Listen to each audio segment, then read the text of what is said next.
We often go to the Finger Lakes region. So I've been in Rochester, and I used to have a business thing in Rochester all the time. So I've been there many times. Yeah, that's great. Yeah, I live in Canandaigua, New York, actually. Oh, sure. Okay. Yep. Yep. Where is everybody else from?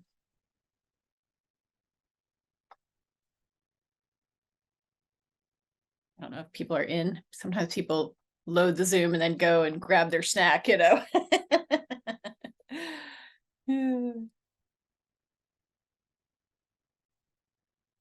something in the chat. Oh, Jonathan's in Ellicott City, so he's around here.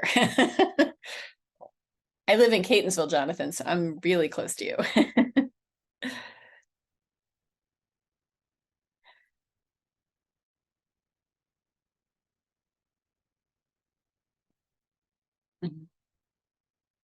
How about anybody else? Where are you from? While we're waiting for people to log in. One more coming in.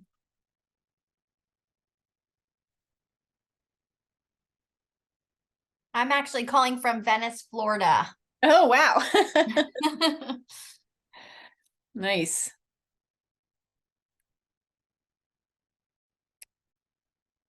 Yeah, it's fun being able to do this with people from all over, you know.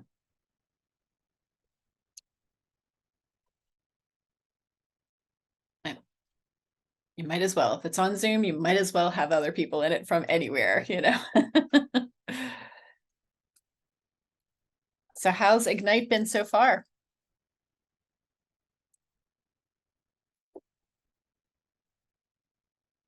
Anybody been able to get to all of the sessions so far? That's a lot. All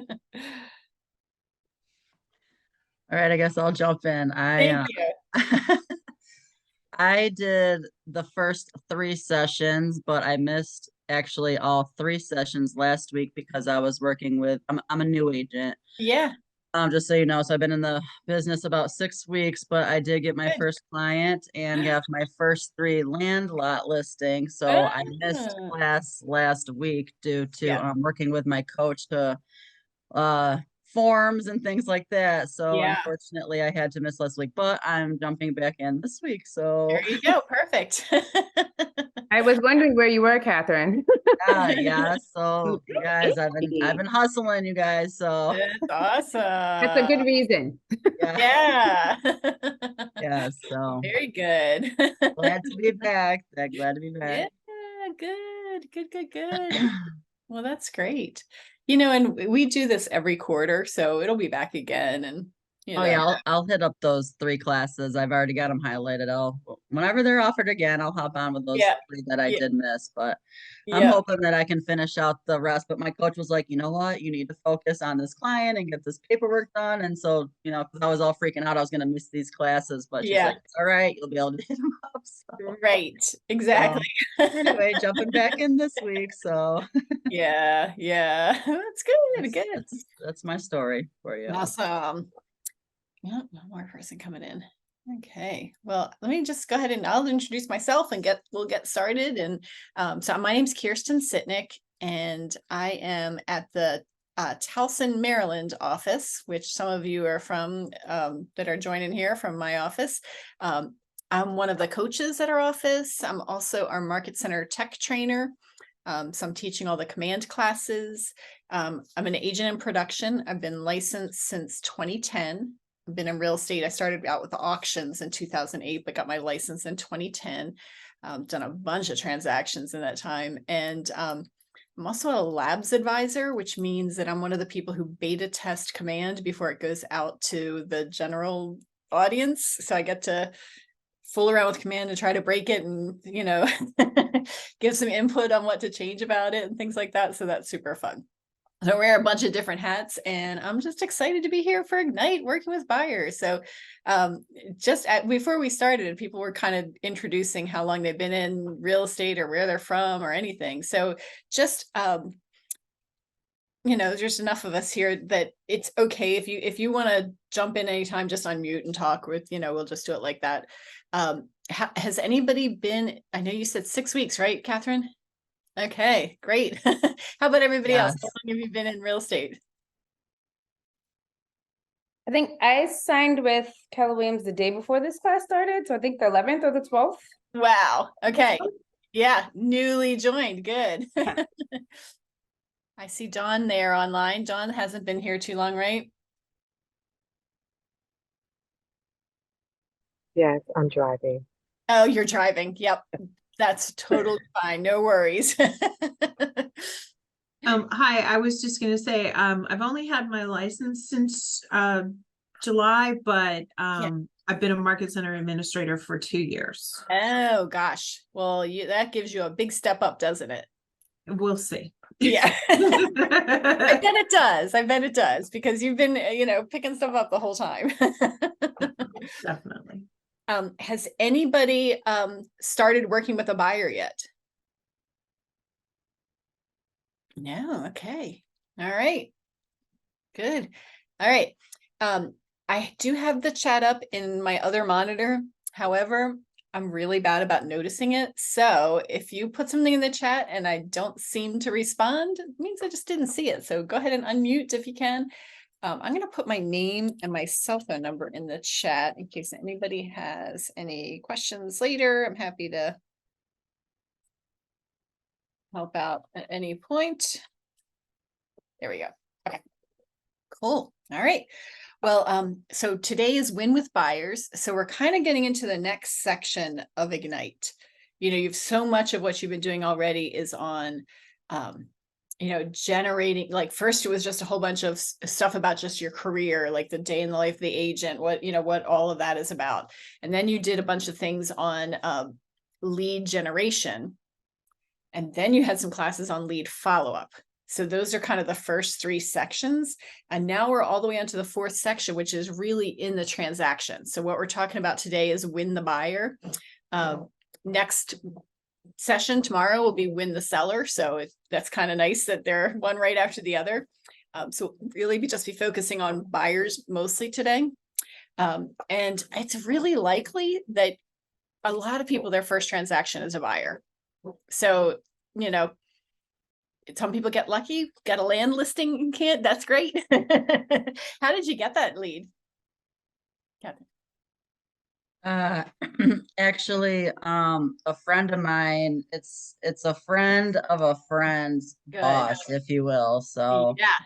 it's was referral, really. Okay. That's perfect. Yeah. That's perfect. Yeah. Okay. So much of us, our business comes from referrals, so that doesn't surprise me at all that that's how you've got your first transaction. It's pretty, pretty common. All right. So what we're getting into today is, you did a lot on lead generation, you did a lot on lead follow-up. So now we're at the point where that lead actually is turning into something, and it's going to, we're turning into a buyer, our first client, which will be great. What we want to talk about today, first of all, is just how to qualify a buyer, meaning that what I'm looking for is a ready, willing, and able buyer. So I'm going to skip ahead to where I should have just gone through some slides. Here we go. All right. So we'll be talking about what an A buyer is, how I know somebody's, I should be working with buyers that are ready, willing, and able, people that have, maybe they're pre-approved, they're in that position, maybe, they've got kind of their ducks in the row and they're ready to move on. Has anybody spoken to any buyers yet and they weren't quite ready yet? Let me run into that yet. If you can't talk, it's okay. You can raise your digital hand if you'd like, or, unmute, whatever you'd like. Okay. It's pretty common to for the buyer not to be quite ready yet. Quite often when I first talk to a buyer, maybe you talk to a buyer at an open house or from an online lead or something like that. Quite often you're talking to somebody who's not quite ready. They're in the beginning of their process. They're just thinking about buying a home. They haven't gotten anything done yet. And really maybe their credit isn't ready yet. Maybe they don't have enough money saved up yet. So we're going to try to look for those A buyers who are ready, willing, and able. And then we're going to be talking about getting the appointment. that's a really important step, getting them to say yes to the appointment, and then preparing for the buyer consultation. So what kinds of things do we need to do to get ready so that we can do that consultation? And then at that point, we're going to go ahead and conduct the buyer consultation. Oops, did not mean to do that. You accidentally click and all of a sudden you're in trouble here. Oh my, sorry about that. Just hit my mouse by accident. Okay, let's get this back going. Sorry. Here we go. Preparing for that buyer consultation, then getting the buyer agreement signed. That's really what our goal is at the buyer consultation, is at the end of it to have a signed buyer agreement. And that's kind of the 4 parts that we're going to be mostly working on. And then we'll kind of recap about and just kind of talk about some ahas. All right. Very good. I love this quote from Gary Keller. The right approach to close for an appointment is the only approach. Just ask for it. That kind of says it right there, you know. That's exactly what it is we just have to ask for that appointment.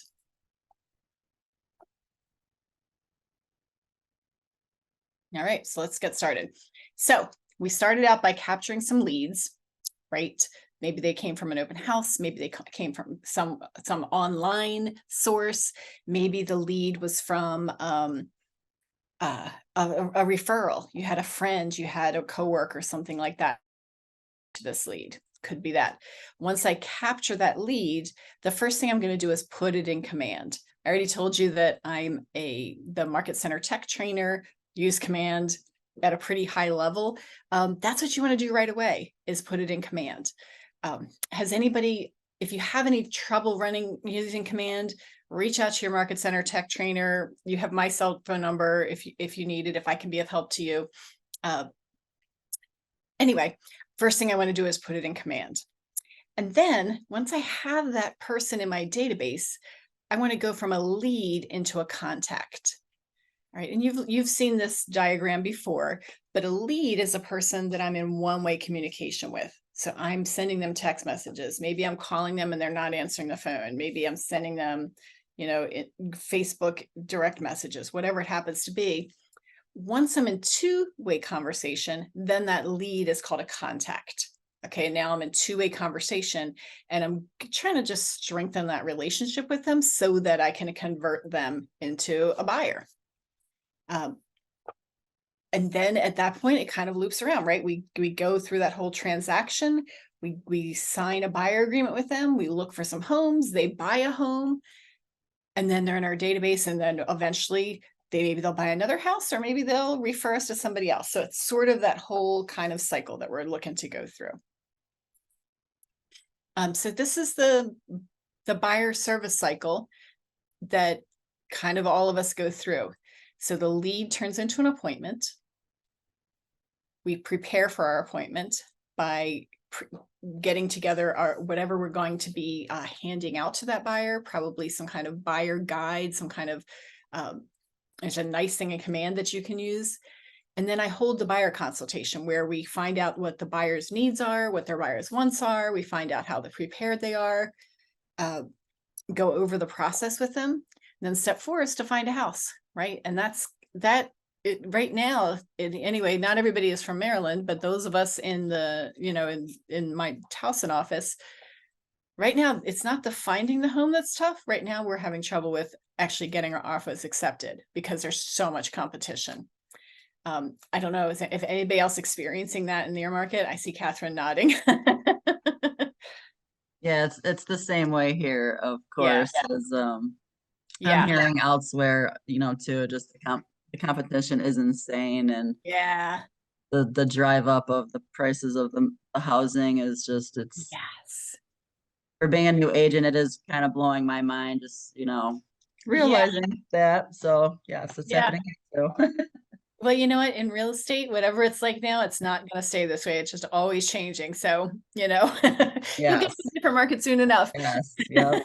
I can say I lived it. Yep. Yeah. Is anybody else running into trouble either finding homes for their buyer or getting them accepted? Anybody want to come off mute? Had any experience yet?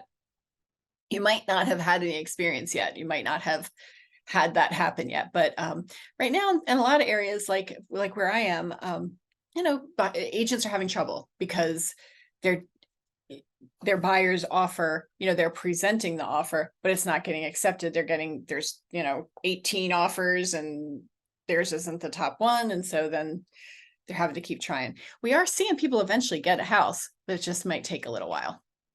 So step 5 is offer and negotiate the contract.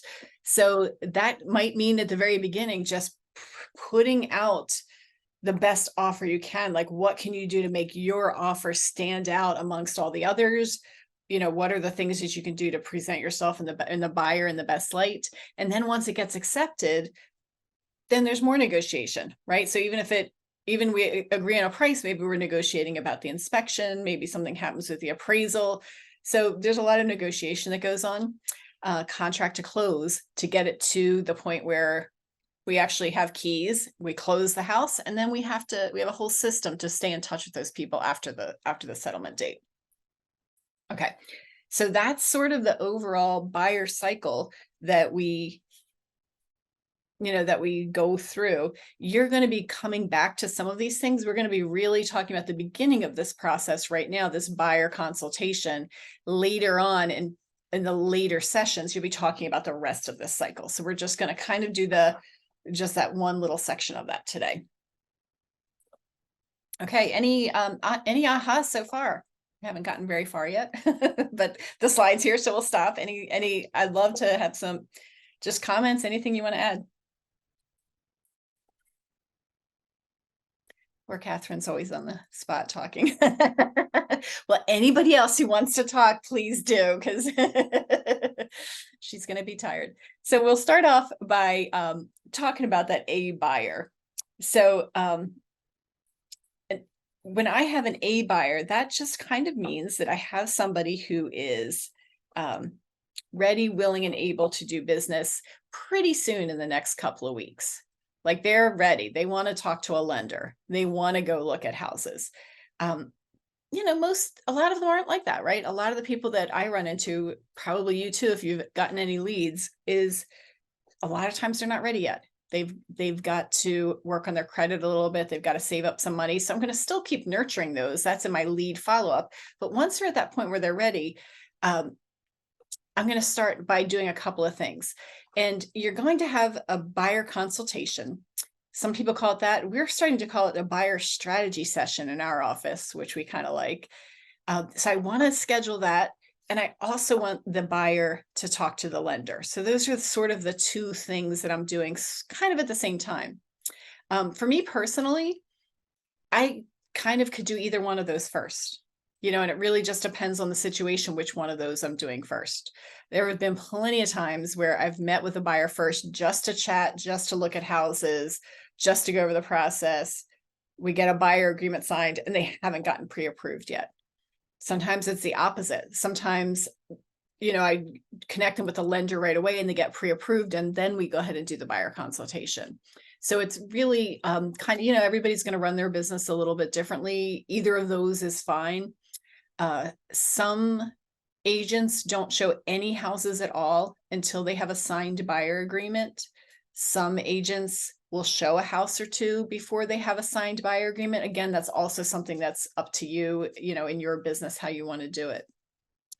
My personal practice is to show like one house, just as a kind of get to know you kind of thing before we get the pre-approval letter. But I don't really want to go shopping for houses until I'm not shopping in earnest until we have that pre-approval.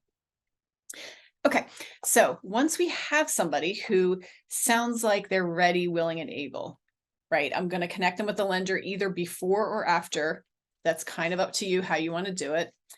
But I really want to go and get that and try to get that appointment. And so what I'm doing is, when I have somebody who's an A buyer, a couple of things that are really important are, first of all, to respond right away to lead inquiries. It's amazing how fast you have to respond. Like, you would think, oh, I can call back later this afternoon, it'll be fine.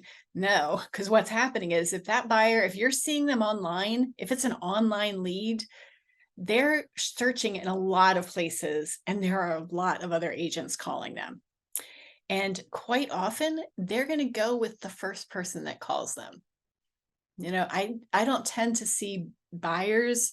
They don't really interview me. That's not been my experience, that they ask me a lot of questions about my experience or anything like that. Actually, they mostly, when I call, if we kind of hit it off, if it feels like, we've got a good rapport there, then they're usually just going to go with me, and they haven't really looked around. So that being first to respond is super, super important. There's a couple different ways that you might get buyer leads. And, we talked before about one of them being open houses. If you haven't done an open house yet, you might really want to consider doing that. It's a great way to meet buyers. It's cheap, right? You're not spending money to do that. Maybe you'll print out some slides, maybe you'll hand out some business cards, but you're really not spending any real money to host an open house. You already kind of heard about this before, but that's a great way to get buyer leads. I could also get buyer leads from online leads. We talk about Facebook advertising and things like that. Or maybe it's just a referral from somebody else. But either way, we want to immediately, as quick as we can, respond, give them a call right back. And get valid and complete contact information, save it to command, and create an opportunity. Anybody have any idea why I'm creating an opportunity almost immediately? As soon as somebody tells me that they have an interest in buying a house, why do you think I do the opportunity right away?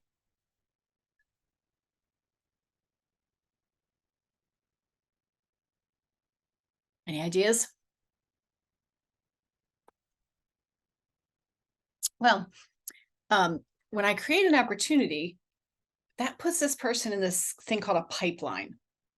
And at any point, I can look at my pipeline and see kind of what I have coming up in the next year, let's say. So if I talk to a buyer and they're not ready for 6 months, I'm still going to create a contact for them. I'm still going to create an opportunity, even though it's 6 months away, because I want to see my whole pipeline coming up of what I've come up in the future. So I'm going to respond right away. I'm going to get their contact information, like their name. I need their phone number. I need their email address, maybe their mailing address. Put it all in command, create an opportunity. And then I want to find out what their motivation is. And this part is really important. This is, out of these 4 things, I feel like this is one to really talk about a little bit. Determine their motivation to buy so you can speak to that. So here's how that works. Let's say that you're in a conversation with a buyer and they mention that the reason they want to buy is because they need a bigger house. Maybe they're having another child, or another family member is moving in, whatever it is, things are crowded and they need a bigger house. Later, when things either get a little hard for them because they're having trouble getting their offer accepted, or if they're having trouble just getting their financing approved, or whatever it is, I'm going to keep bringing back that motivation to them so that they remember why they're here in the first place.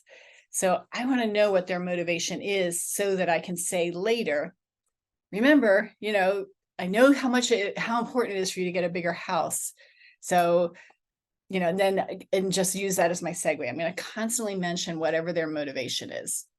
I know you wanted a bigger yard for your dog. This house, look at this yard. This is pretty good. Keep mentioning that motivation. And then I'm going to set an appointment, both a time and a date, for as soon as possible. I want to do it right away. Again, all those buyers that you're talking to, they are talking to somebody else too. And I need to keep that in mind and not assume just because it sounded like things were going well that they're going to go ahead and use me. Because that's really disappointing when you think you've got a buyer and then suddenly you don't. Yep. All right. These are the different close to appointment tactics. And what that means is when you're trying to get an appointment, these are some different ways you can ask for it. This was really funny, but this last week I was taking a class on, I'm in the process of doing my certification to become Keller Williams University certified. And so I went to go take that class, and I used kind of this session. I did a seller one and it had 10 different tactics, but that was the kind of thing I did. And actually I had the students in the class use dice, just roll dice to figure out which one they were going to do. And the reason I did that was because you kind of can use a lot of any of these tactics pretty much. Different people maybe will prefer different ones, but you could almost use any one of these with any potential buyer that you're working with. So I wanted to go through them. These are in your PDF. You have these in your notes in your handout. The first one, show the benefits. So here's what this might look like. So let's say that I want to get an appointment. I might say something like this.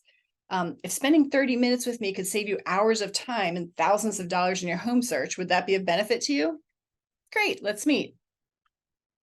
Right? If we sat down for coffee and by doing that, we are able to narrow down all of the homes that are available to just the 5 you want to see, wouldn't you rather just spend that time doing that, spend a half hour figuring that out first to only see 5 houses instead of seeing 50, so I could show the benefits of why it would be better to meet in person.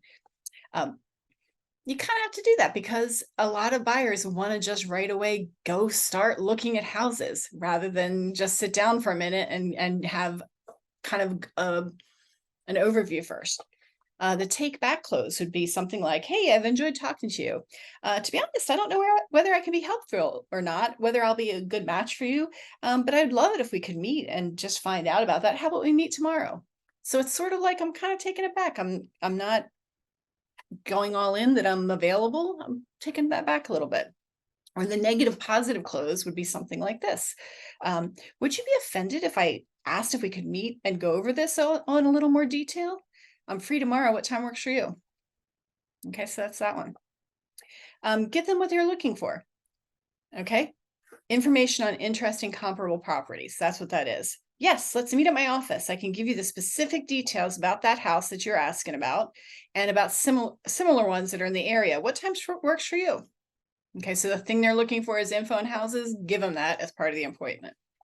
The trial close would be, you're kind of testing is what you're doing.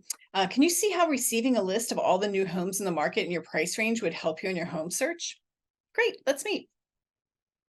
Assumptive close, just assuming the close. Okay, it makes it so that they can't say no. It sounds like we should meet. I'm available most times this week. So what time works best for you? 5 o'clock. Okay, let's see you then. And then the tie down are things that ask for confirmation. So it's you're saying something that gets them to say yes. Okay. And then that way it leads them to a yes later. So things where I can get them to say, I'll say something like, wouldn't that be great? Or can't you, or isn't it, or wouldn't you, or all things I could say there. Like, we'll save hours on your home search if we meet at the office first. Saving time is important to you, isn't it?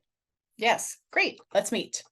All right. So these are 7 close tactics that you could use to close for an appointment.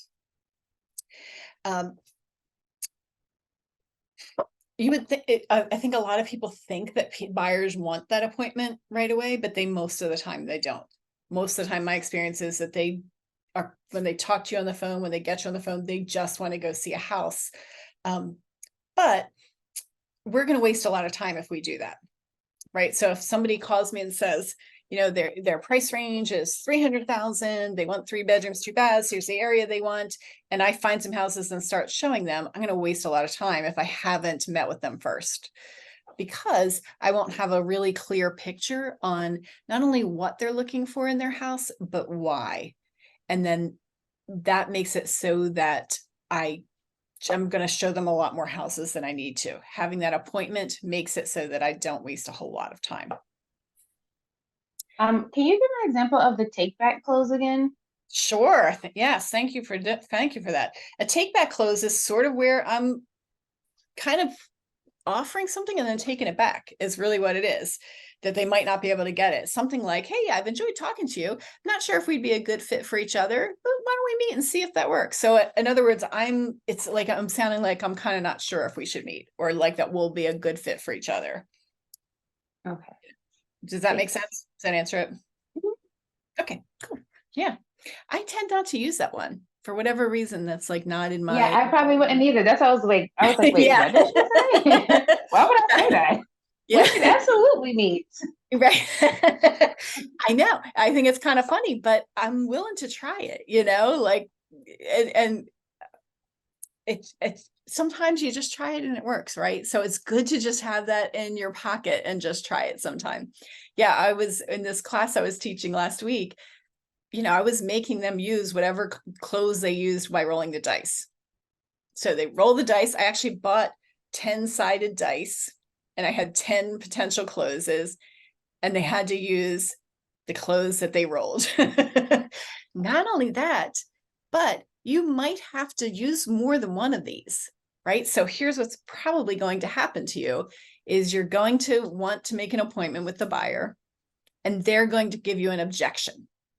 Okay. Now, an objection is not a bad thing. Let me just get to that slide because that's about where we're going right now. An objection isn't a bad thing at all. An objection to me means that they haven't gotten all their questions answered yet. They're not sure yet. Doesn't mean they don't want to meet with you. It's just that they don't understand why that's important yet. Okay. So, with those 7 closes that we saw, you're probably going to have to, let me go back to that. You're probably going to have to use more than one of those sometimes. Gary Keller says to try to close at least 5 times in that conversation. So you might have a conversation where you try one close, try another close, and instead of them agreeing, they might give you an objection. Okay, so an objection to an appointment would be something like, I don't know, maybe, well, why do we have to meet? Maybe we can just go see some houses first. Or I don't want to take all the time I don't want to drive all the way to the office. Let's just go and take a look at the houses and I'll tell you if one of those works for me. So they're kind of taking control of the appointment there. They're kind of taking control of the process there if you don't meet first, and you will waste some time. So when I have an objection, there's 5 steps that you can do here. The first is to ask questions, right? So that you understand more about why what their objection is. Help me understand. Tell me more about that. So they might say, well, I'm pretty short on time, and it seems like driving all the way to Towson to meet with you just seems like a lot of time. I'd rather just go out and see houses. Okay, so I'm going to ask some questions, right, about that. Oh, well, so saving time is important to you. Whatever my questions might be, and then emphasize with them. Yeah, I can understand how you feel. I can see how you'd feel. It is kind of far to drive to Towson. Identify the real issue, restate what you heard, and ask for confirmation. So what I'm hearing is you don't really want to drive to Towson. It's a half hour from work for you, and you just don't want to take the time. Is that what you're saying? I can certainly understand that. Okay. So I ask questions, I emphasize, I identify the real issue, and then offer a solution. So a solution in this situation, my example might be, how about if we just meet at a Starbucks close to the houses you want to see? Right? It doesn't need to be in my office. I could meet somewhere else. And then urge an agreement. So ask again for that appointment. Okay. Go back to this when you have a chance. Like, this is an important slide, because I think what I see happening to agents a lot is they'll be on the phone with somebody and ask for the appointment, and that person throws out that objection, and the response is a lot of times just like, oh, okay, instead of pushing forward for the appointment. Really, that person has already told you that they want to buy a house. They've told you that they're kind of motivated to move for whatever reason. They've told you that their house is too small, that they need a yard for their dog, whatever it happens to be. So they want to buy, but we really need the appointment to make the process as best as it can be. Okay. I run into buyers with other objections. Many buyers just like to search online. Okay, that's an objection I handle a lot. And some ways to handle that objection would be to talk about how, well, if you're searching online on your own, not all of the websites that you're using have accurate information. I can provide you with more accurate information. Not all of the websites you use are letting you search as much. I'll be able to search and really narrow it down. This is really the fun part. So we want to, get them excited about it.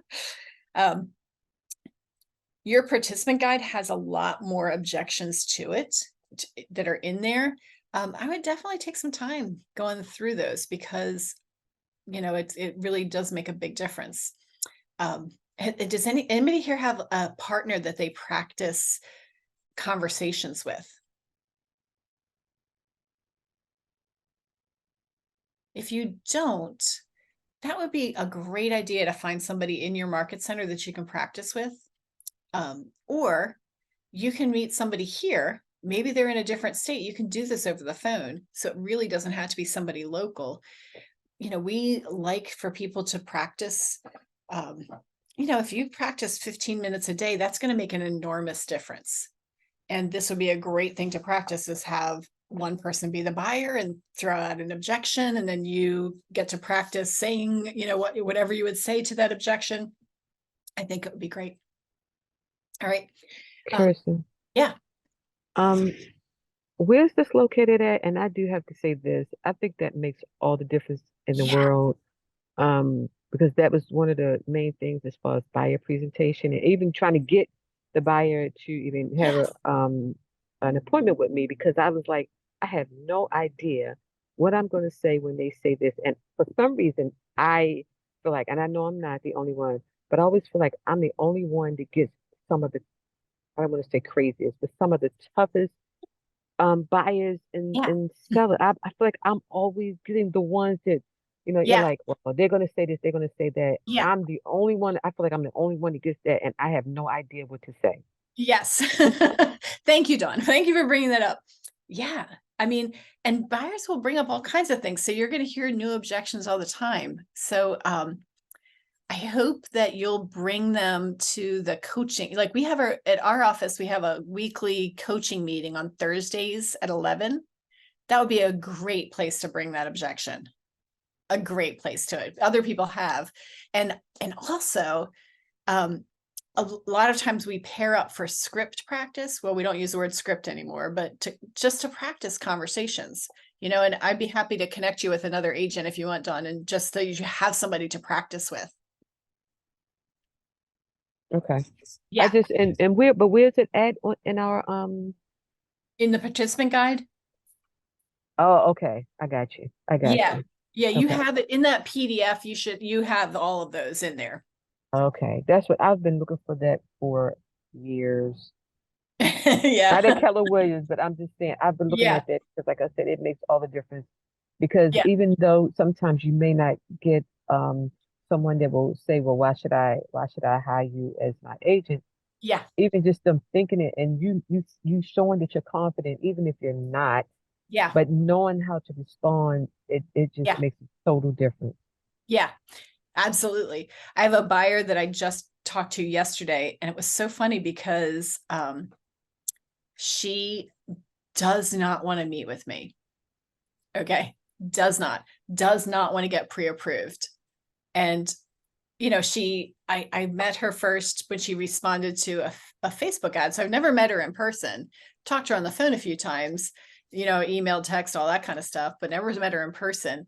But I'm still sending her houses.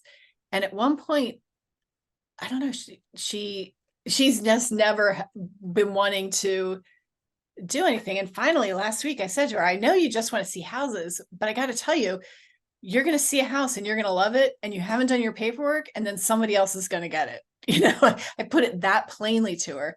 And I just said, so if you like these houses, I really want you to meet with the lender. We need to get your pre-approval, because we can't do anything without your pre-approval. You can't make an offer.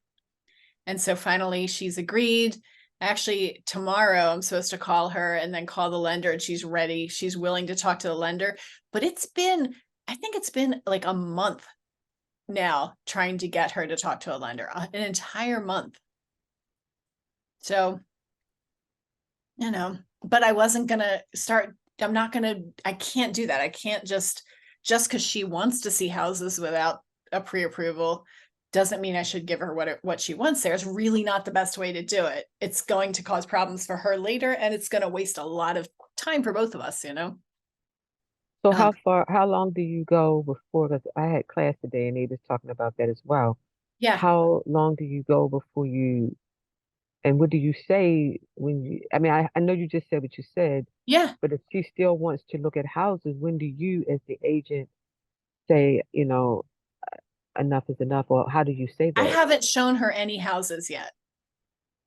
But I mean, even if you're sending her like Yeah. listings and things like that, when do you, I'll keep doing it. I'll keep okay. sending her things. Yeah. So with all of my buyers, this just brings up this. I don't know if they covered this earlier, but when I have a buyer lead, I set them up to receive automatic emails with, homes in them. Okay.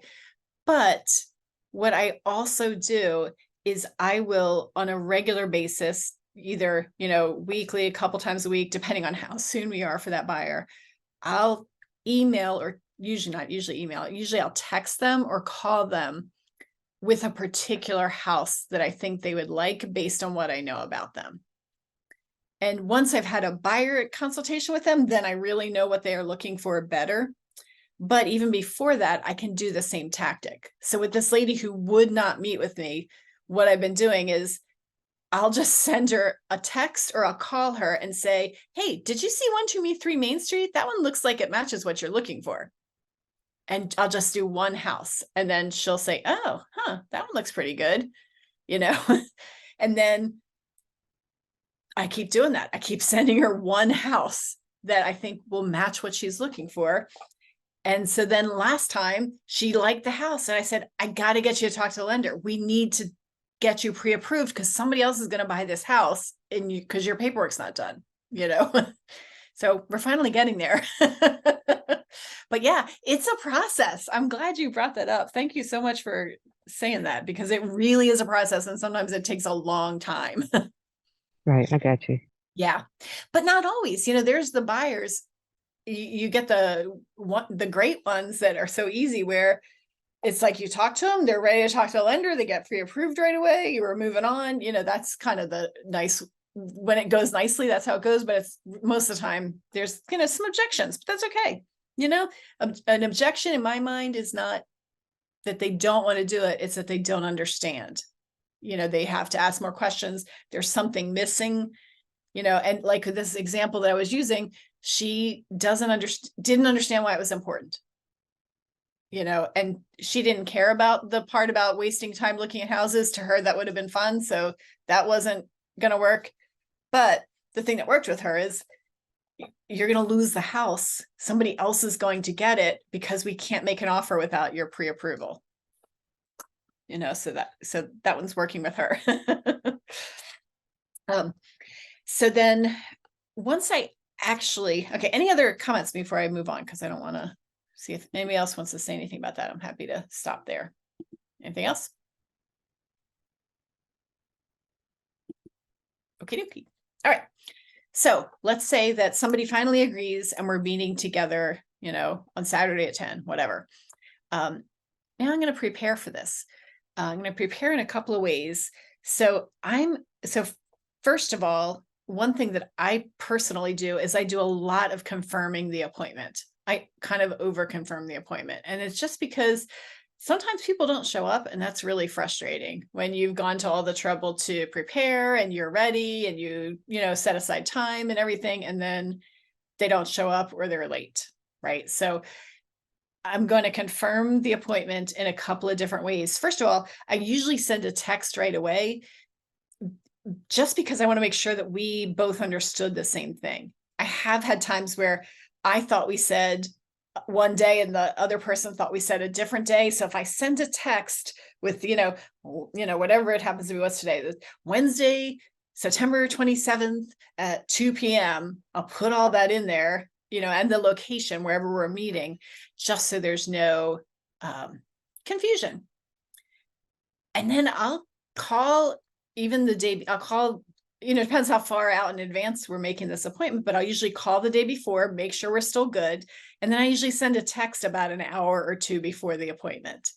And my reason for sending that text, even though I've already confirmed it, is I just want them to, this gives them an opportunity to tell me that they're running late.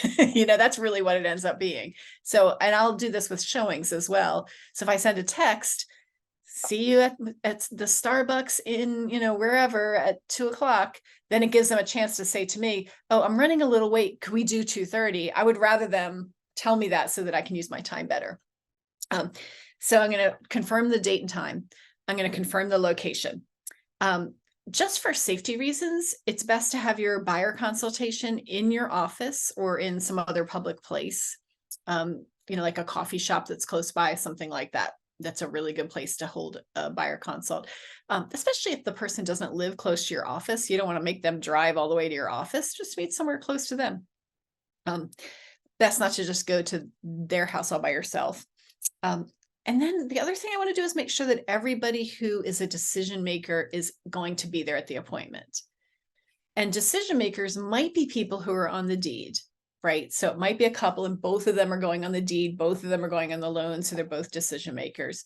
But there might be decision makers who aren't really on the deed. Sometimes I've had younger people whose parents are helping make the decision, where I wished they had been involved earlier, because they start, not letting, canceling the transaction, basically objecting to the house that their kid picked out. And if their kid is going to go with what their parent says, I want to know that up front, right? So that we're not getting out of contracts later on. So anybody who's a decision maker should be there. If that parent is not a decision maker there, I do not want them there. But if they're a decision maker, they should be there. I'm going to complete a buyer guide. Has anybody worked on a buyer guide yet?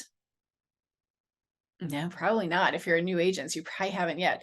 Good news, Command has a buyer guide in there.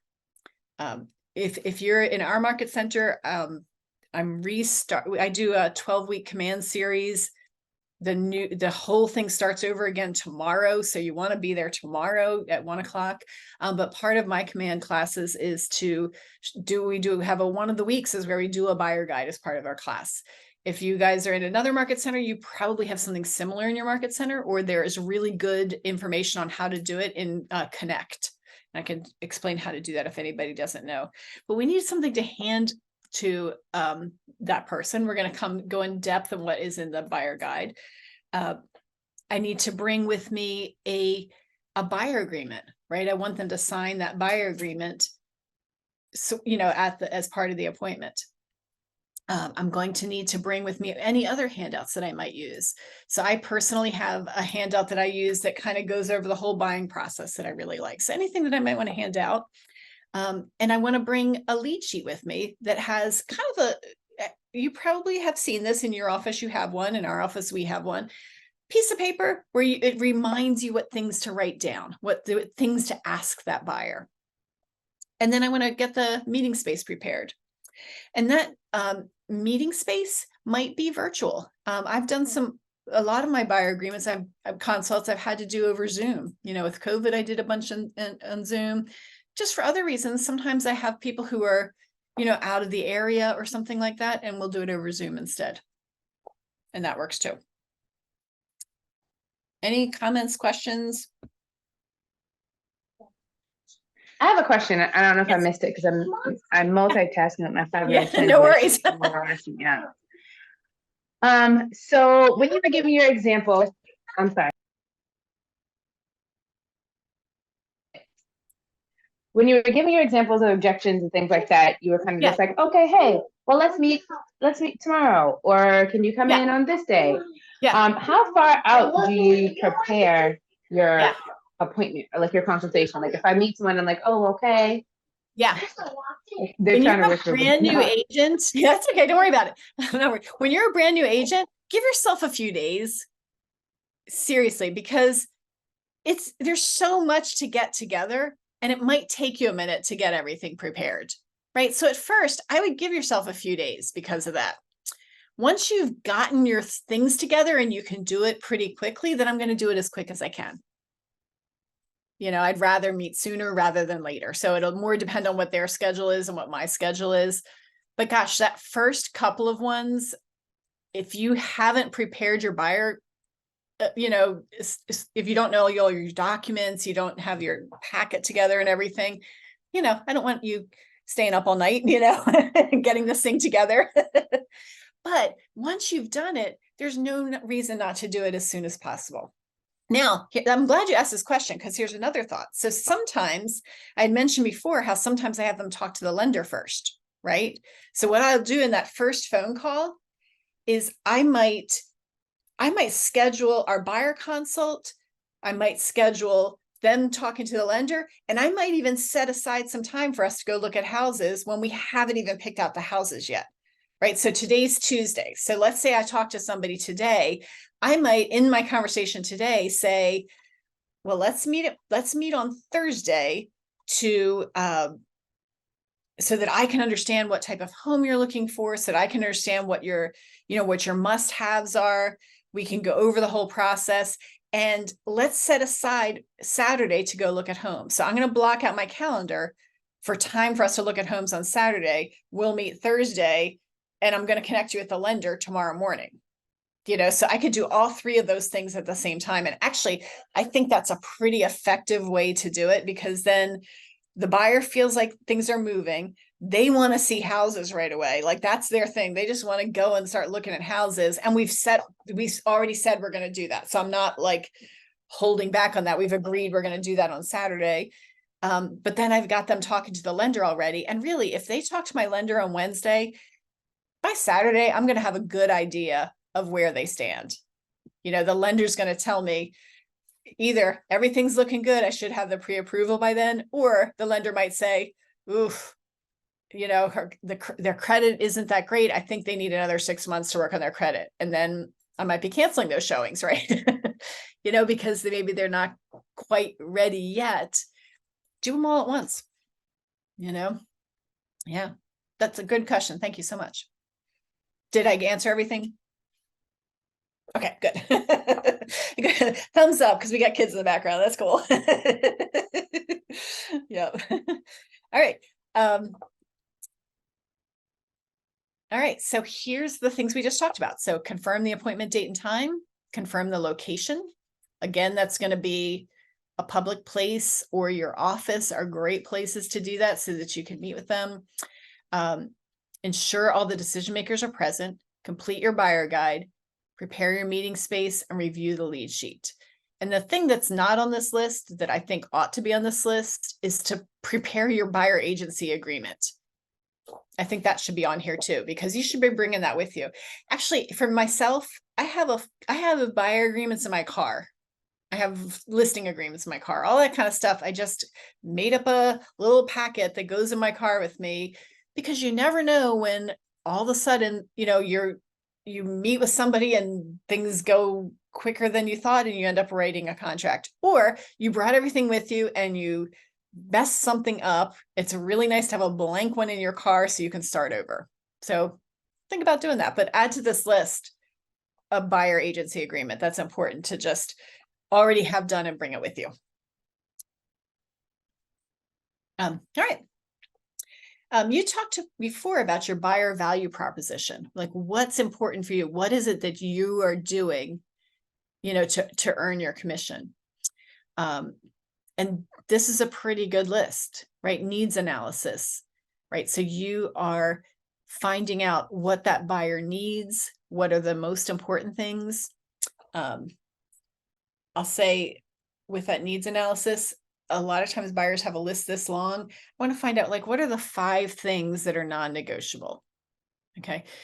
One of the things that I run into quite often is that when I have my initial buyer consult, someone might say to me, okay, it's got to have an attached garage. It's got to be at least an acre. It's got to be, you name it, fill in the blank, right? Got to have granite counters, whatever it is. As things are going, as you're showing homes, you might need to revisit this needs analysis, because what's probably going to happen to you is they're going to send you a house that they found on Zillow that doesn't match all the things they told you that they needed, right? So they told you, I have to have 4 bedrooms. And then they're sending you a 3-bedroom house. I have to have a garage. They send you a thing with no garage. All right, so maybe that's not a must-have then, right? So at the beginning, they said, here are my must-haves. Some of those might not turn out to be musts. Some of them might turn out to be things that they want, not have to have. So needs analysis. What do they need? Pre-qualification or pre-approval. Right, we want a pre-approval from the lender so that we're ready to write an offer. I'm going to give them neighborhood information, right? I'm learning all of the neighborhoods as I go so that I can give them some value, give them some information about it. The home search, I'm going to help them find the home that meets their needs, and then we're going to make an offer. In this market, probably more than one. We're going to make 10 offers. We're making 20 offers, how many it is. Then I'm going to help negotiate to buy the house. I'm going to coordinate with vendors, right? So that might mean inspectors, that might mean contractors, whoever it happens to be that need that to get them into that house. And then I'm going to help them prepare to settle, prepare for closing. Then there's closing and post-closing. All right, big long list here. Isn't this something? These are the things that are in a buyer guide. Whew. That's a long list, huh? Any thoughts on this list? Looks pretty long, huh? I would say that there are some buyers that want all 30 of these items in their packet. And there are some buyers where I'm kind of flipping through this stuff and I'm not really getting into all this, right? Just different personality types. I might not need everything. And not everything in here is already in the buyer guide that you print from command. For example, it's pretty general. It doesn't have maps with names of neighborhoods and zip codes, right? It's just a general buyer's guide. You might have to supplement it with local information or local school information. That's not going to be in the command guide. But these are all important things that you might be bringing with you on an appointment. You have this list in your packet that you got, in your PDF that you got, but it's a pretty good list. And I don't think that it's going to be the same for every buyer. I was went and looked at a house, in fact, for an investor that I work with. Most of these things don't apply to that investor, right? They are not concerned about, schools and neighborhoods and all that. They really come to have some other things that are important. However, for a home buyer, many of these will be. Any thoughts on this guide? How do you feel about it? Is it overwhelming? What do you feel about this?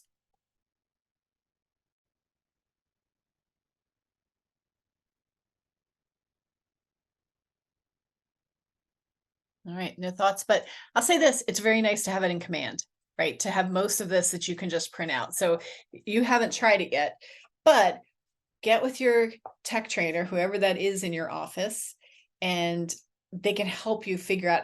It's pretty easy. Command has this guide already written out.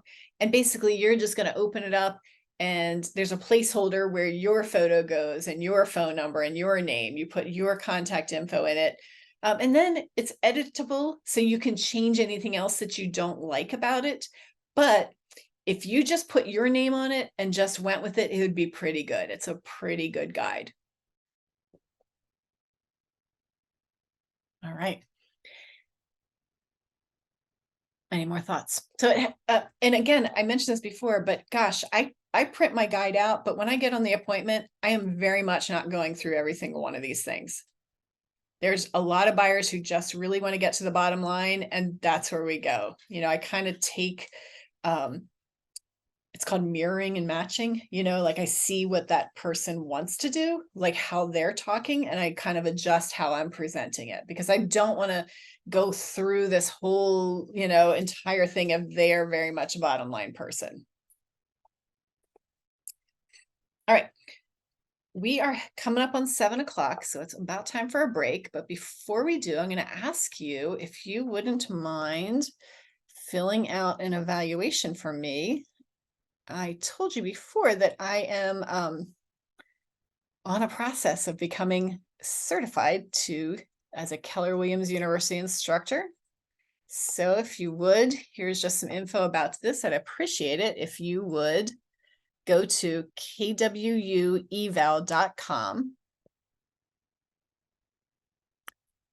The name of the course is Ignite.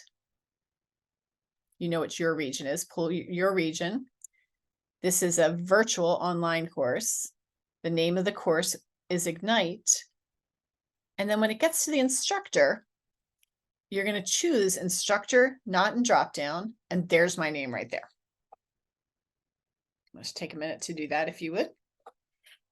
You can do it at the end as also, but I want to point it out now just because not everybody might be here at the end. Can you give us that website again? Sure. It's at the top right here, at the top left of the screen, kwueval.com. You see it? No, I don't see it. I'm sorry. We can only see the. Oh, is it cutting off? Yeah, we can only see the PowerPoint. Shoot. I thought, hold on a second. Let me stop sharing. Zoom error. All right, here, we'll stop share. And then we are going to share again, and we will share the correct one. Thank you for letting me know that I was doing that. And where is it now? I've lost it.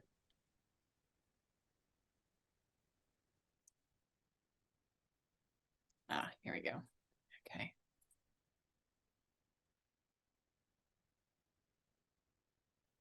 There we go. Sorry about that. kwueval.com. And there's my correctly spelled name.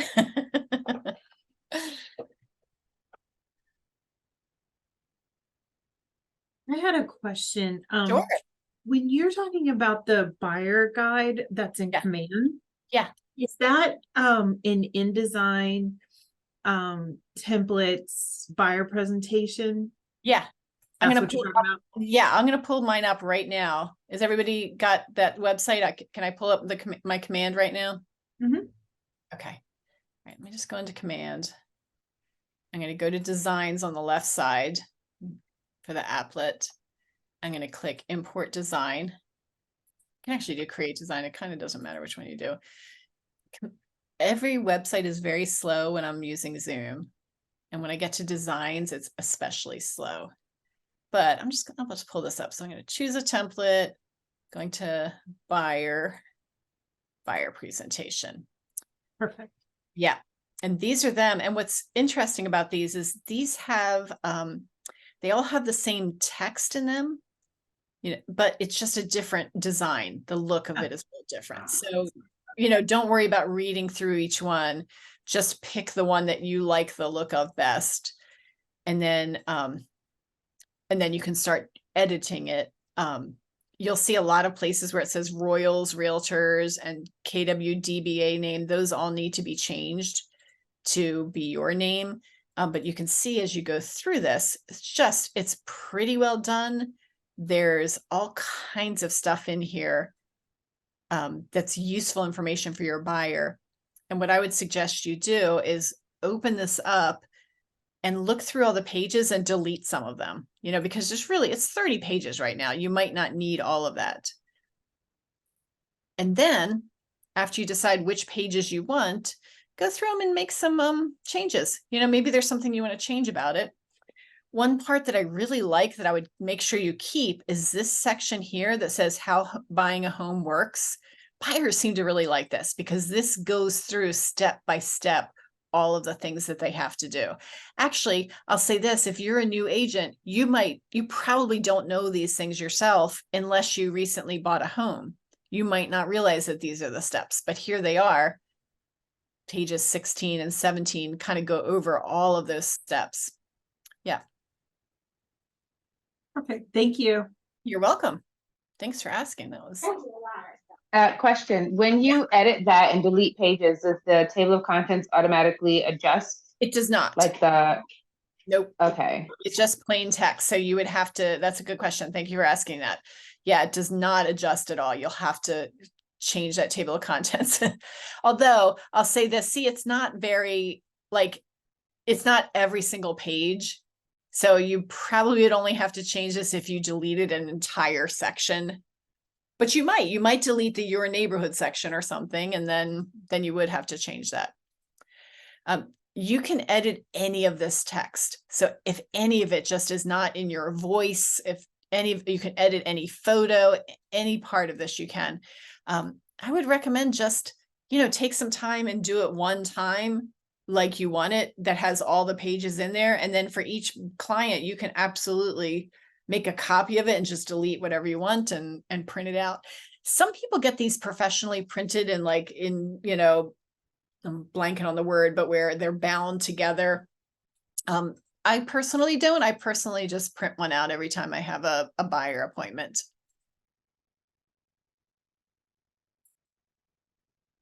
All right. Well, why don't we do this? It's a little after 7. Let's take a 10-minute break, and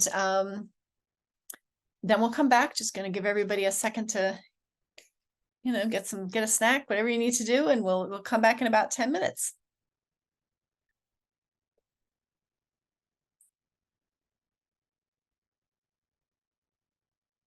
See you at 7:13.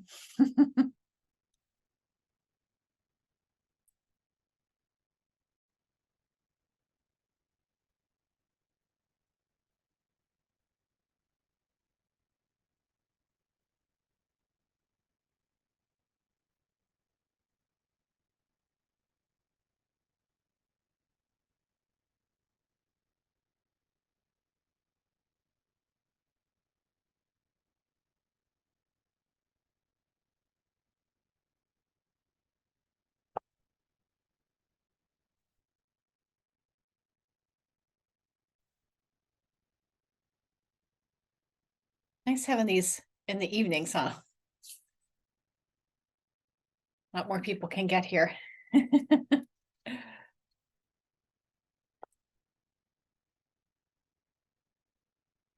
think we're all back, but it's hard to tell because I don't have videos, but I'm going to assume everybody's in. All right, everybody ready to finish up? 2 hours goes pretty fast. I want to start off after our break with a short true story. Had a buyer recently that was a referral. Oh, Dawn's coming in. Okay, so I had this buyer, it was referred to me. I was paying a pretty hefty referral fee. But the buyer's budget was $1 million. So I'm happy to pay a pretty good referral fee on $1 million buyer. That was a good one, And what was interesting was these particular buyers have been looking for a home on their own for 2 years. It was a second home. They already had a house that they lived in, but they wanted to have a waterfront property for the weekend. Okay. And $1 million budget. And for 2 years, what they'd been doing is they've been searching for themselves online. They would see a house and they would get a Redfin agent to show them the house, because those, Redfin agents will do that. And they wouldn't ever sign a buyer agency agreement. They just thought, we've bought like 4 houses before, we can do this on our own. And so they wouldn't sign an agency agreement with anybody. They didn't want to actually work with anybody in particular. They just thought they knew what they were doing. They just needed somebody to open the door for them, So I had gotten a referral. So I met with them. I heard the objection about, why they were doing it the way they were doing it. And when I asked them some more questions, it turned out their real objection was that they were worried that if they signed with a particular agent and then they wanted to go see a house, they were worried that agent wouldn't be available and they wouldn't be able to see it as quickly as they could. Okay. So what was like, so it took a few questions to get to that. I had to ask a bunch of follow-up questions to figure out that that's what their real objection was, to signing a buyer agency agreement. So I was able to answer that objection by just saying that, if I wasn't available, I have other agents who are here in my office that could show the house for them. And I always actually, on my buyer agency agreement, it's pretty easy for them to cancel. If they don't like working with me, that's fine. Well, I would rather not keep working with them. So I was able to overcome that objection, and they signed the buyer agency agreement. And then it comes into the next kind of part that we were talking about, was we started searching for homes online. And when we did that, like, they had some musts that they had. Like, one of them was it had to be at least an acre. There were some things about the water depth. I forget exactly what it was, but it had to be a certain depth that they were looking at. A few different things like that. Well, we start looking at houses, and it's really hard. We couldn't find anything that they wanted. Nothing had all of those things, was in the right area. It was a really special house that they were looking for. In my buyer consult, I had mentioned to them that one of my values as an agent was that I was going to be able to negotiate on their behalf. They didn't really think that I would. They thought, we bought houses, we can negotiate. Anyway, I was able to show them, though, how valuable it was for them to have an agent. We found a house that was a for sale by owner. And so this lady had put it on Zillow, but that's all she did, is she took a few photos of this house, put it on Zillow. The photos were terrible. They had, it was mostly her dog and very little of the house itself. So you really couldn't tell how great this house was from the photos. But I went and showed it. Of course, I did in, what we have to do in Maryland when we're working with a for sale by owner seller. And the house needed a pretty good amount of work, and she had a lot of stuff in there, but it ticked all their boxes. It wasn't quite as the water depth they wanted, but it was close. Wasn't quite as big of a lot as they wanted, but it was close, and it kind of met everything else. So what I ended up doing is, it was listed for $1 million, $999,000. We wrote an offer. I was able to negotiate down from $1 million, and I got it for him for $930,000. So, $70,000 off of what the asking price was. And now I'm going to be able to use that story from now on. So not only was I able to get a happy customer from them, they got the house that they wanted. I negotiated the price lower, which in this market doesn't happen that often, right? Usually we're going up. We got it down.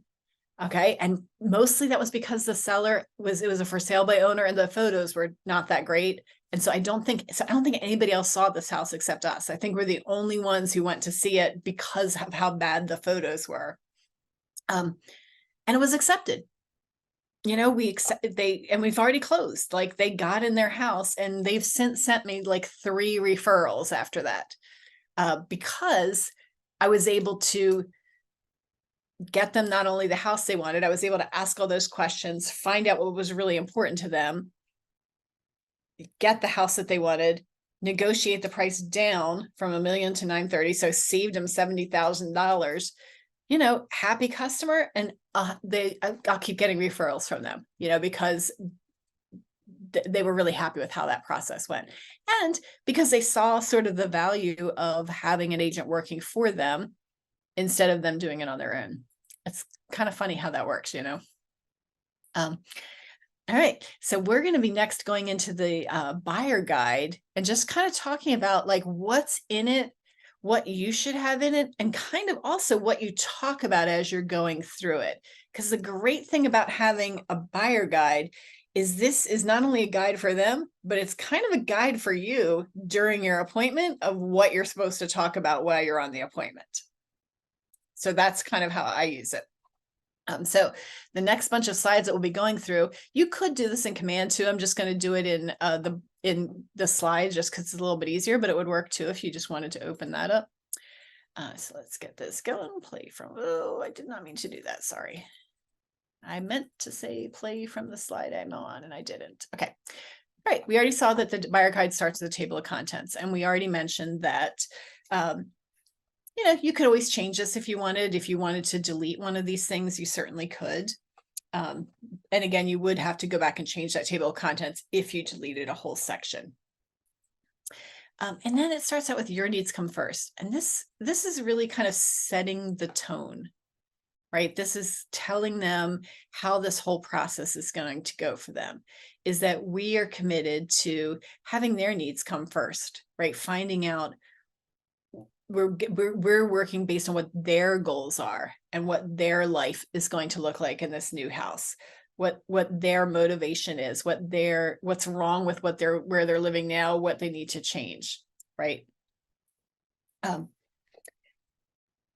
It sets that tone, and I think it also kind of gets people excited about that home buying process, you know, and that's really a good part of that appointment. Is like a lot of times buyers are both fearful and excited at the same time, you know, and that excitement is what's going to keep them moving them forward through this process, which sometimes can be difficult, right? So we're going to really need to rely on that excitement to help them get through that time when they're putting in offer and it's not getting accepted. Anybody see anything they would change about this if it was in their own buyer guide? Because you're free to change it for sure. All right. So this preferences profile is a way for you to ask them about how they want to be communicated with. Okay. And then there's some good questions here. Have you considered who my main contact will be? Okay. If you have a couple, a lot of times one of them is sort of in the lead, or one of them is the main communicator. So you kind of need to find out who that is, who's going to be available most often. Maybe one of them is, you know, it can't talk while they're at work or something like that. We want to know what their timeline is. Are they in a hurry? Is their lease running out at a certain date? Do they need to be in their house before school? You know, what is their timeline that we need to be aware of? We need to know if they've gotten pre-approved before. Actually, hopefully you've already asked this question before you're sitting down with them at this buyer consult. Probably what'll happen is, like we talked about before, when you're initially talking to them and they're ready to start moving forward, we're going to connect them with the lender and also schedule our buyer consultation kind of at the same time. But we want to know, are they pre-approved? Have they thought about their price range, which hopefully we'll know more about that from their pre-approval. And if I found a home today that checked all of your boxes, could you see yourself making a move sooner rather than later? I love that question, you know, because sometimes buyers have a certain timeline, but it's based more just on that they think it's going to take a long time. Now, maybe they can't. Maybe the buyer is going to say, no, I can't move any earlier. I need to wait until the end of the school year. I don't want to change schools during the school year, so we've got to wait till June to move. Okay, well, then we know that. You know, I have a client I'm working with right now who it has a retirement date. She has to work until a certain date in order to get full retirement, and then she's going to move. So that date is not moving because it's based on something else. But quite often, buyers are able to move earlier if they just don't realize that might be a possibility. And then over on the right side, we just want to know, like, how they want communication. Would they prefer a text or call? What times are best for them, and how often do they want to get updates? This is really helpful because there are some buyers who, you know, if you're not reaching out to them all the time, they feel like you've dropped them, you know, and then there's others who would get annoyed by that, by you talking to them every day. So it's just helpful to ask that question and, you know, see what they say. Home wish list. You're going to spend a lot of time on this, right? Who will be living there? And that's a good way to ask the question, because it kind of doesn't matter like who's related to whom. I just need to know how many people need to be in this house. You know, I need to know how many bedrooms I'm looking for, how many people are going to be here. Are there pets who we need to take into consideration? Maybe they have a dog and they want some, you know, fenced in yard or something like that. What are the non-negotiables for your home? Or even a better way to ask that is, if you had to name your top 5 non-negotiables, what would they be? because probably any house we find is not going to be 100% exactly what they want. I think if I can get 80 or 90, that's probably what we're going to end up with. Of course, if we could find a home that had 100% of everything they would like, that would be great. But in reality, there are usually some things that aren't quite exactly what they want. That example I used earlier, they had a certain depth of water that I was searching for. It had to be a certain depth. Well, the house they ended up buying wasn't quite that deep, but they were okay with it. You know, so sometimes the non-negotiables change. Still, we're going to ask the question, what are those non-negotiables? Got to have 4 bedrooms, got to have a garage, whatever it is.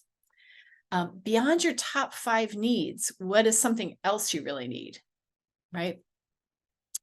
It's funny, sometimes these are things that you can't search for in the MLS. Like I'll have somebody say, I just want a really pretty backyard. Well, you know, that's a little subjective. I can't really search for that, right? So I'm trying to get them to say non-negotiables that are things that I can put in search fields if I can. Like that's very helpful. If it could, number of bedrooms, number of baths, is there a garage? Is there a basement? That kind of thing. Do you have any preference for the year the house was built? I have some buyers right now who really like old houses, right? So I'm not even looking at anything that was built, you know, in the past 30 years. They're not interested. They want an older home. They want an older home that looks like an older home, has all those nice architectural details. Now, other buyers that I've worked with do not want that. They want everything to look new, you know, so we better ask that question. That'll make a big difference for you as you're searching for homes if you know that, so that you're not going to be wasting time with things that they don't really like. Do you need a house in move-in condition, or are you willing to do some work on it? I always laugh at this question because it's so funny how often buyers tell me, oh yeah, I don't mind doing work. I'm pretty handy. It's okay if the house, you know, needs a little bit of work. I'm fine with that. And then when we actually go in houses, they usually end up liking ones that are really move-in ready. You may have different experiences, but most of the time what I'm seeing is most buyers don't want any work. You know, they really want it to be, they could just move in. Maybe they don't like something they might want to change later, but they want to be able to move in. When people visit your home, what should it say about you? I don't like that one as much. Are there any specific features that you would add to make your next house feel like home? That's a nice question to add. I just like that one because it's kind of asks them to dream a little bit, right? And think about, you know, what they're hoping for. And will you require accessibility options? That would be really helpful for us to know that when we're searching for homes. Then I can eliminate some homes from the list if it's not going to work for them. So these are kind of some general questions. You can probably think of some more that you could ask, you know, just in that conversation. You know, just to find out, I'm really going for motivation, right? I want to know, why are they moving as much as I can? And then once I know that, I need to know, what are the things I should be searching for? They're going to give me a list. And once we start looking at houses, then I'm really going to get a better idea of it. But in the beginning, I want to at least narrow it down a little bit so that I can get just beyond the price range. I'm going to need to know a lot more about exactly what they want. When I have this meeting with people, afterward, I'll go into command and leave a note. And that's helpful to me so that I'm not trying to remember things later. I've made it a habit whenever I talk to any lead or contact, any person that I speak to, I'm going to go into command afterward and adjust and put in a comment so that I don't have to try to remember it later. Sometimes you think you're going to remember, but sometimes, you know, you might have a transaction that takes a little while and you just don't want to forget anything. So it's a really good idea to make sure you're taking notes during your meeting, and then afterward you're putting those notes into commands so that you have them later. All right, I already showed you how there are a whole bunch of templates that you can use for these. We took a look at that already in command. I hope you'll just take a minute and play with those sometime. There's so much there in command for you to play with. When I teach command classes, the most popular classes I have are the ones that are on the designs. That's where everybody shows up. All right, and then we get into this section that goes over the whole home buying process. I think it would be a great idea for you to spend some time with these 2 pages when you can, to understand the process yourself, especially if you haven't bought a home yourself before, or if you haven't bought one in a while. And these are general steps that are used anywhere. Each state, excuse me, is going to have its own. Sorry, so I'm not going to mint here, so I'm not coughing the whole time. Each state is going to have some different rules or different words that they use for things. But this is a really good general list of the entire home buying process and what happens in each step.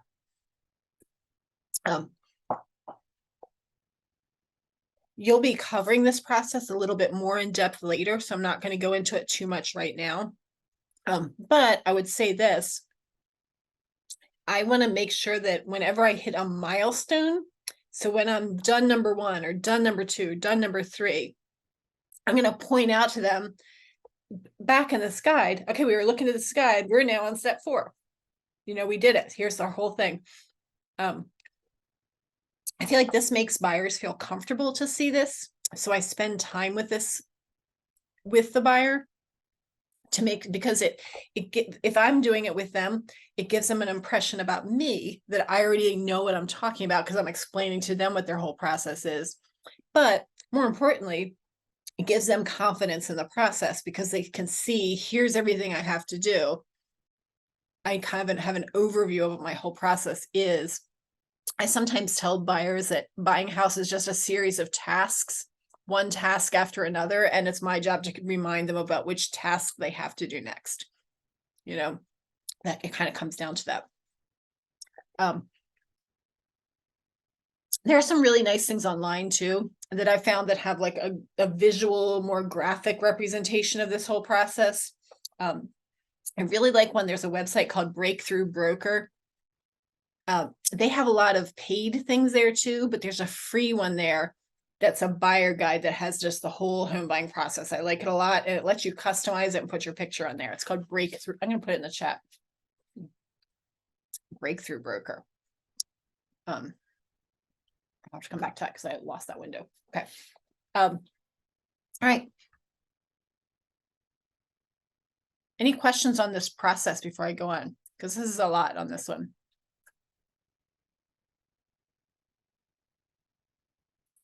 Okay. The packet comes with things about Keller Mortgage. You'll have to decide for yourself if you want to use Keller Mortgage or just use a local lender. So if you're not using Keller Mortgage, you want to just delete this page. You might not want to talk about it, or maybe you want to give Keller Mortgage a try and see how the loans go there. Your competitive advantage. So if you're, 2 months in business, you might not want to use that page, right? That says, I don't want to put how many years in business. You don't have to, right? You can just delete that page for now until you've had some time, and then put some, and then, put it back in there. You could also change this to have your brokerage's numbers. Okay, so over on the right side, the proof is in my numbers. I could change that to say the proof is in our numbers, and put numbers in that are in just my brokerage. I don't have to go with my personal numbers. And that's what I would do, is just change it, because I like that it has all win-win or no deal, integrity, customers. It's got a lot of information about Keller Williams in it. But if you're feeling like I'm brand new, I've only been here 6 weeks, I don't want to say that here. Don't put your brokerage's numbers. And I'll say this, buyers and sellers both, don't choose an agent based on how much experience that agent has. I am very rarely does anybody ever ask me how long I've been in the business or anything about my experience. It's even if sometimes I'll say it as part of our meeting, I'll say how long I've been doing it, but really I don't get questions about it at all. I think it's people do business with people they like and trust, and that's going to be way more important than you having to show how much experience you have. So don't worry about it. I think a lot of new agents really stress over that part.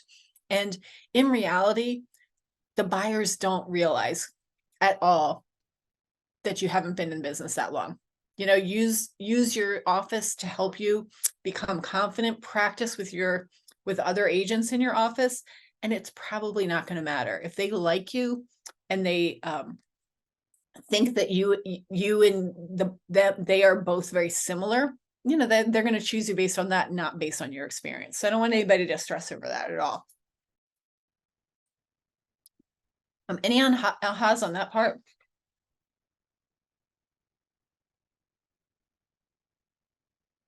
All right. So that whole buyer packet,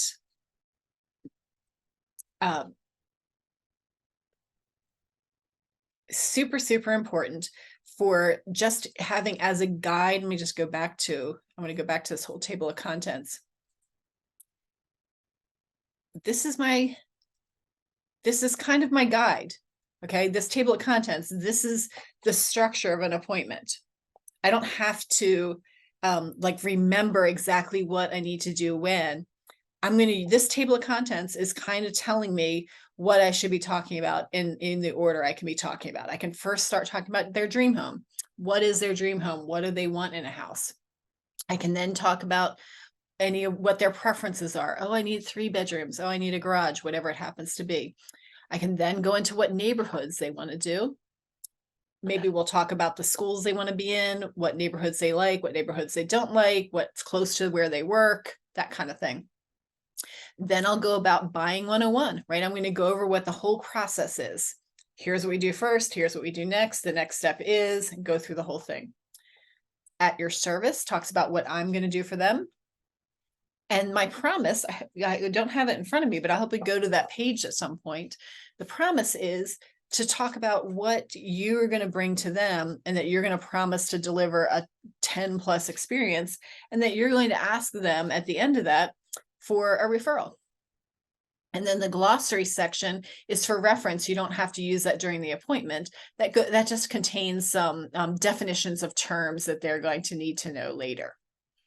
So when you're on that appointment, just use this as a guide. You can just kind of turn each page and start talking about whatever that page is about. And I would absolutely recommend that you practice it with somebody.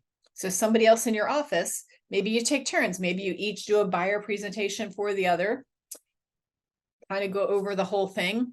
And then at the end of this, what we're trying to do is at the end, we want to get a signed buyer agency agreement. Laws are different in different states. I know that in some states, they aren't used as much as in others. We're in Maryland, we have to use them for everything. But they're really a good idea, because what a buyer agreement is saying is that it's a commitment that that buyer is working with you. And if you don't have that buyer agency agreement, you might show a lot of houses to somebody and then they end up buying it with somebody else and you don't get a commission. And that would be really sad. So we don't want that.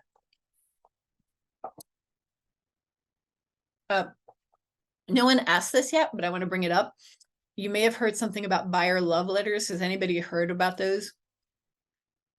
No, I'm seeing those. All right. It used to be back in the day, buyers used to send along a letter with their offer. Their agent would encourage them to do this, telling them about, my 5 children and how much we're going to love this house, and kind of telling about your own family and, who's going to live there and why you want the house and that kind of thing.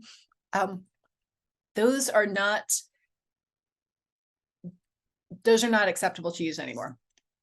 It's a fair housing problem to have that letter in there, because really, it's not fair that somebody would choose an offer because somebody had kids or because they like the look of that family or anything like that. So they're illegal in some states they're legal, but National Association of Realtors says not to send them. They call them actually liability letters rather than a love letter, because that seller could, be accused of not being fair in giving the offer to one person over another. So you may have in the past, if you bought a house, maybe your agent told you to do that, right? Anybody ever write one of those? No, I'm seeing no's. Okay. It used to be really, really common. But now we're getting away from those, and it's very risky. So if you run into a buyer who wants to do that, it's best to tell them no and tell them why, that we're not supposed to do this anymore, because really the seller should be choosing whoever gets the house, the seller should be choosing which offer they accept based on the terms of the offer, right? So they're each going to differ based on the price, or what inspections they're asking for, or how much earnest money they're putting down, or the type of financing, or the settlement date. Those are all really good reasons to choose one offer over another. They shouldn't be choosing an offer because they just like the look of one family over another, or they like that this one has kids, this one doesn't, or anything like that. All right. So the buyer representation agreement that I'm working to get signed, we're not going to have it on the screen because we're not all in the same state, and they're going to be different from state to state. But each state has an agreement that has kind of the same basic things in it. They're all going to have an expiration date, right? So you're going to say you're working together for a certain amount of time, and they'll have some kind of way that the buyer can cancel if they want to. They'll have some kind of section detailing your commission, and they'll have some sections about some of the other legal terms. That's a real milestone to get that buyer to sign that. And we definitely want to make sure that we do that so that you're not spending a lot of time showing houses and then they end up not using you. They use another agent. We certainly don't want that. Let me go back to where we were. All right. So in my steps, so first what I was doing is I'm looking for an A buyer. Okay. If somebody's not an A buyer, doesn't mean they won't be, just means they're not ready yet to start looking at homes. I want to wait to start looking at homes with somebody until they, are ready, willing, and able to buy a house. Once I've determined that they're an A buyer, then I'm going to schedule an appointment. All right. So I want to do that as quick as possible. Like was asked before, if you're a brand new agent, give yourself a couple days, right? Just to prepare. And actually, it would be a great idea for you to just start working on your buyer presentation right now. There's no reason you can't just start editing it. It's in command. You can play around with it on your own, or your market center probably has some kind of tech training on how to do it. So that'll vary from market center to market center, but play around with it, get it ready, because that's something you can do in advance. Better to do this now. You're going to have a buyer at some point. Might as well get this thing ready right now so that you're ready as soon as you get that buyer. I also want to start learning the buyer agency agreement. In my office with the agents that I am working with and coaching, I actually have people practice. And if you don't have that in your office, maybe you can find somebody in your office to practice with. But what I have my agents that I work with do is write offers on random houses, pretending that I'm the buyer. And so what we do is they pick a house, they write the entire offer as if I'm the buyer, and send it to me to sign. Now, when you first do this, you probably don't get all the way through the process without having a question, right? And that's okay. Like, so whoever the agent is might work on it for a little bit and then hit a block and have to come back and ask some questions, and that's fine. But I would really like, if you can practice doing that right now, it's going to save you some headache later. I see agents all the time who don't practice any of these documents at all. And then all of a sudden they have a buyer, and now the buyer saw a house and offers are due tomorrow at 10 a.m. and they have no idea what they're doing. They're starting at square one, and really, they're pretty much in tears at that point because they haven't done everything that they need to do to prepare. And, they don't want their buyer to not get the house because of them. Right. So we really don't want that situation. So I would absolutely right now, while you don't have a buyer yet, get your buyer presentation ready, learn how to do buyer agreements so that when that buyer comes along, you're ready. In the documents that we use here in Maryland, the first time an agent tries to write an offer, it usually takes them like 3 or 4 hours to do it. And that's just because there's so much to learn, about each document. They aren't sure how to use DocuSign. There's just so much that goes into it. Once you've practiced it a while, I can write an offer in 15 minutes, but it's only because I've practiced it so many times. And so that's what I'm going for with, the agents in my office is I want everybody to be able to write an offer in 45 minutes. I feel like if you can do it in 45 minutes, that's quick enough that if you see a house, you'll be able to write an offer in a reasonable amount of time before offers are due. So in your state, not everybody's in Maryland. Things might be a little bit different. Maybe it's a little bit longer process, but whatever it is, and start getting that buyer consultation ready now so that when you have a buyer, you're ready to go. And start learning those documents, learning your buyer representation agreement and learning those other documents so that you're ready. So when I have an actual buyer, I'm going to get that appointment first schedule the appointment always. And again, like I talked about before, I can do that at the same time as I'm connecting with the lender. So what I might do is I might on Tuesday, like say today is Tuesday, today, if I had a buyer, I would at the same time connect them with the lender and also schedule a buyer consultation. And I might even already set aside time to do showings. We could do all 3 of those at the same time so that the buyer feels like they're moving along and they're more willing to go through the parts they don't want to do, which is meeting first and getting pre-approval. They don't want to do that. They just want to see houses. We know, though, that they're going to be better served by meeting with us first. Any questions about that part so far? Comments, ahas?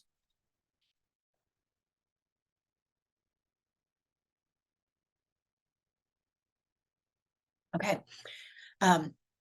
You all probably have a smartphone and hopefully you have the apps on there. There's 2 apps you should have. One is the command apps that you have command on the go.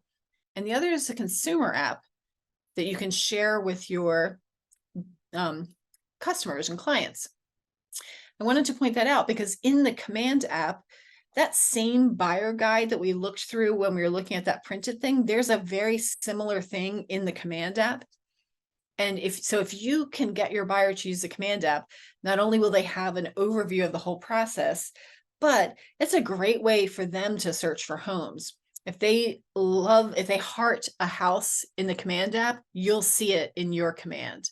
I'm sorry, not in the command app. If they heart it in the Keller Williams app, you'll see it in your command.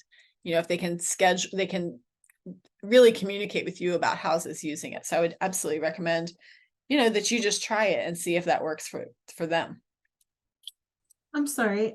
Yeah. I was noticing in the buyer guide a couple of places it said that you could it says like my app and it says app.com, apps.kw.com/ is that next section what's like your KW email? Thank website? you. Let me show. Yeah. That it's like KW app / and then it has a bunch of letters, right? Yeah. Okay. Let me show you where that is. Thank you for asking that because that's a really good question. All right, let's see. Here's my command. So all of you already have a custom app for yourself. Even if you didn't do anything, you have one already. Right screen. All right. All right, you guys are seeing command, right? Okay, so when I'm in command,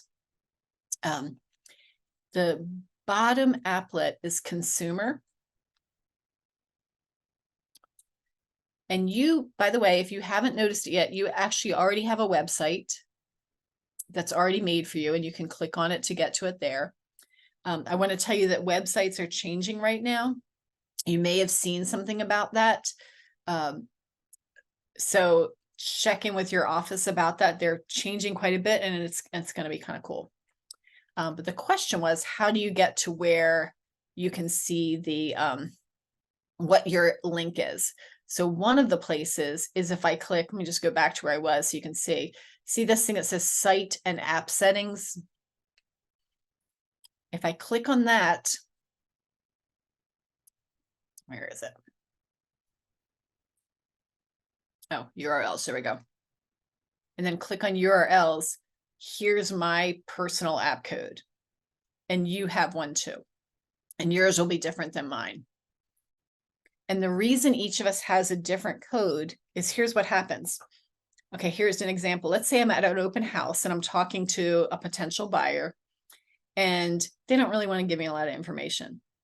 If I can get them to take my app, okay, I share my app with them.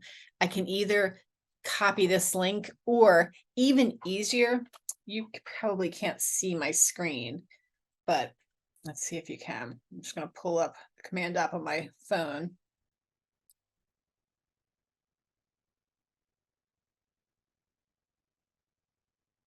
Okay. All right. So it's making me log in. Log in real quick. Within both your command app and the consumer app, the Keller Williams app, I can share a link to my command app. So I don't know, you can't see my phone here. Let's see if I can get it. In the top left, there we go. Okay, you can kind of see it. If I tap on where my name is at the top, there's a thing there that says share my app link. And that's the easiest way to do it. Because when I tap share my app link, it lets me then, if I want to, I can text it to somebody. I can email it. It's not going to let me show it on my screen. Sorry. But that's the quickest way to do it, is with your command app, just share it and text it. The other thing you could do, like if you want to change it in your guide and you just need the number, go right here and I can copy this. And now I have what my personal URL is.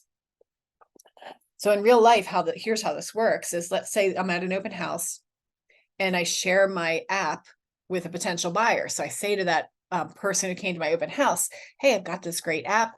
By the way, it's got a mortgage calculator in here. So not only can you search for homes, but you can find out what your payment would be for those homes or how much money you'll need at closing.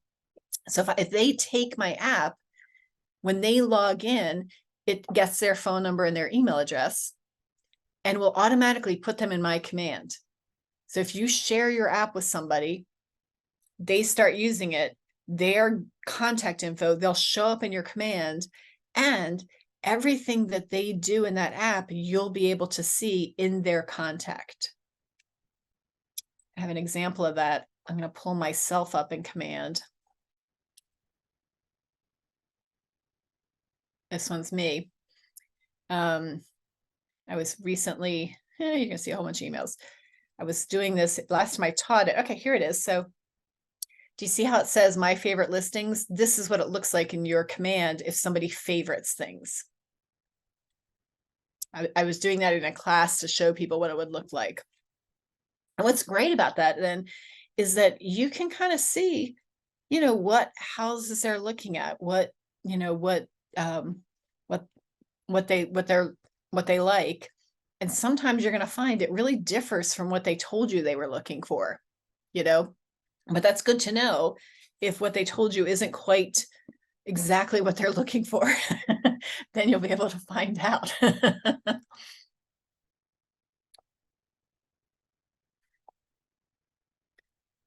All right, couple things just before we wrap up. One is it's going to be helpful to you if you are able to start tracking. And what I mean by tracking is it would be helpful to you to know how many calls you have to make to get an appointment. And if you go on an appointment, how many of those actually turn into a buyer agreement? And if you get a buyer agreement, how many of those actually buy a house? All right. So right now, when you haven't really started yet, you don't have a lot of numbers. But if you can start keeping track of those later, it's going to be really helpful to you. Because let's say that you're planning for next year, you might want to know, okay, if I want to help 10 buyers this year, I want to have 10 buyers this year, whatever, sold, buy a house. If I know that only half of my buyers actually buy, that means I've actually got to get 20 of them under a buyer agreement, you know? And none of us know our numbers until we do it, and your numbers will change as you get better and better at it. You'll have a higher rate. But I would just encourage people to start tracking. You've seen that daily success system that we've talked about in the prior classes, where every day we want to have 10 conversations, right? We want to add 10 people into command. Has anybody been doing any of that? Because if you do, it's a really good habit. Okay. So I'm just going to add that extra habit, right? Not only is it a habit to have 10 conversations a day, send some handwritten notes, add some people into command every day. Another habit is tracking. People who are in my office know that that's important, that I think it's important to track, because we have tried to do it quite a bit, but it'll make a big difference for you if you can start doing that. All right. Thank you for that question. I got a little sidetracked there, but I think it's helpful to see where that stuff goes. I love both of those apps. I think they're really, really helpful. Okay. More ahas, questions, comments.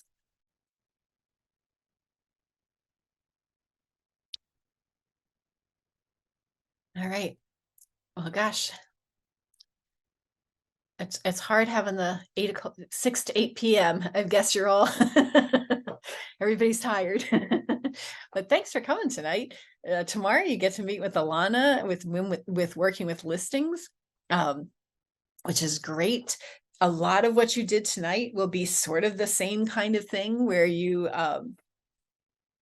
talking about making an appointment and, all of the steps you go through. And after you talk about getting a seller appointment, then you're going to get on to closing that transaction. So you're really going to get further along in this. And I'm going to put my name and phone number in the chat again.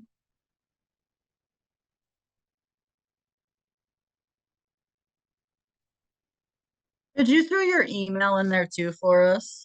100%. You bet. Please. Thank you.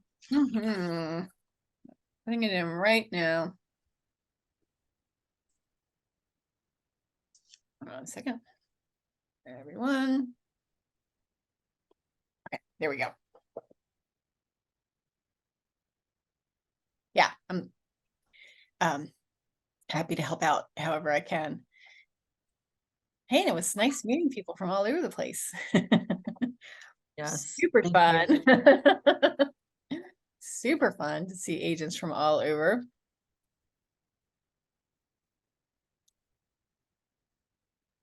Yep. All right. Well, thank you for coming, everybody. And you will have Ilana tomorrow evening. So she's also from the Towson office. She's the director of coaching at our office. And I know you'll have a good class with her tomorrow. Any final words before we hang up tonight? I don't think so. Thank you for your help. Thank you. All right. Thank you, everybody. Thank you. Best of luck to you. All right. Bye. Thank you. Bye. Thanks. I checked out. I think